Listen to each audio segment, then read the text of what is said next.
Intéressons-nous ici au fonctionnement d'un œil hémétrope et plus particulièrement au phénomène d'accommodation. Alors, un œil hémétrope, c'est un œil sain, sans défaut optique, donc ni myope, ni presbyte, ni astigmate, ni hypermétrope. Et donc, un objet est vu net, toujours, si son image se forme sur la rétine, ça on l'a déjà vu, dont la position est bien évidemment fixe au fond du globe oculaire. Donc, premier cas, le cas où un œil hémétrope voit un objet dit lointain. Par définition, quand on vous dit qu'un objet est lointain, on ne dessinera pas l'image AB ici devant et faire une construction optique classique. À partir du moment où l'image est lointaine, on considérera que tous les rayons venant de cet objet sont tous parallèles à l'axe optique. Donc en fait, les rayons incidents sont parallèles à l'axe optique.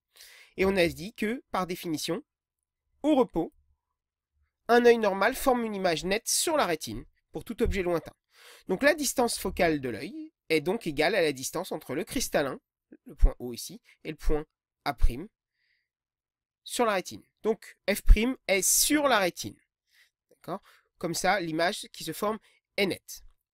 Par contre, l'œil va être obligé de s'adapter et donc de modifier sa distance focale en bombant le cristallin. Tout simplement parce que si on fait la construction graphique, pour que l'image puisse toujours se former sur la rétine et donc apparaître nette, eh bien l'œil va devoir modifier sa distance focale aussi. Donc, en l'occurrence, là, réduire. Vous voyez qu'F' qui était ici est confondu avec A', maintenant n'est plus que ici, à mi-chemin presque.